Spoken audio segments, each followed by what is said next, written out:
everyone, Lena Skvagerson here. Welcome to this crafty Learn, Make, Create episode with Annie's Creative Studio.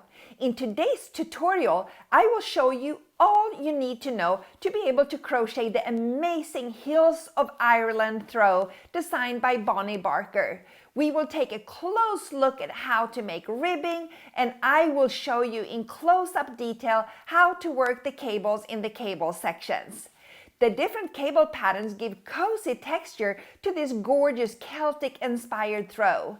And once the cable rows are established, it's actually easy to continue the repeat pattern. If you're a member, you can download this great pattern now. And if you're not a member yet, you can sign up to start watching and to download patterns for free today.